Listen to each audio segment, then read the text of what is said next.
नमस्कार, हम निकी तिवारी गोपालगंज बिहार से अपना चैनल पे आप सबके बहुत बहुत स्वागत करतनी।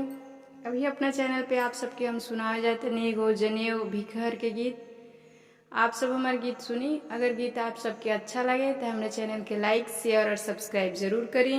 और अगर चैनल पे नया बानी तो हमारे चैनल के जरूर सब्सक्राइब कर ली, ताकि जब भी हम गाना अपलोड करें तो सबसे पहले नोटिफिकेशन आपके लगे पहुँचे। हाथ के पतुकिया ले चला रे बरुआ, हाथ के पतुकिया ले चला रे बरुआ। जरा ठहर ठहर ये सुहानी सी आंगन, जरा देखन दे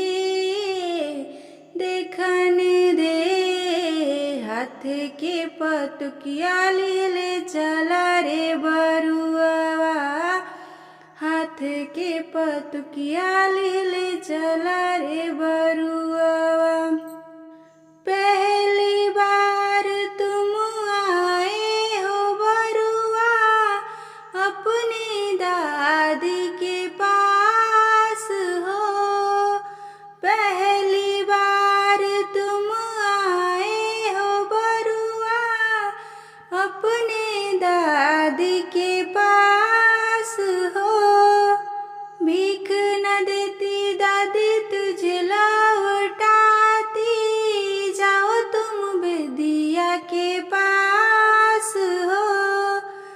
अब ही उम्र बड़ा छोट है बरुआ, अब ही उम्र बड़ा छोट है बरुआ।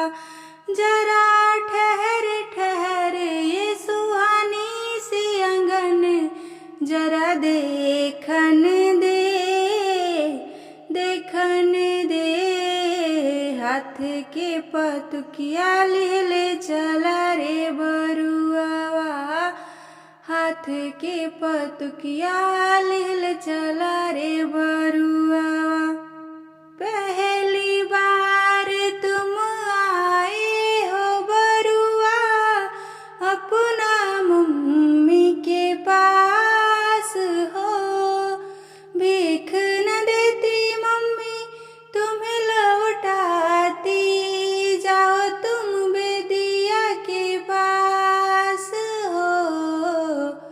अब ही उम्र बड़ा छोट है बरुआ, अब ही उम्र बड़ा छोट है बरुआ। जरा ठहर ठहर ये सुहानी सी आंगन, जरा देखन दे हाथ के पतुकिया ले चला रे बरुआ। पहली बार तुम आए हो बरुआ अपनी चाची के पास हो, भीख न देती चाची तुम्हें लौटाती, जाओ तुम बेदिया के पास हो। अब ही उम्र बड़ा छोट है बरुआ, अब ही उम्र बड़ा छोट है बरुआ। जरा ठहर ठहर ये सुहानी सी डगर, जरा देखन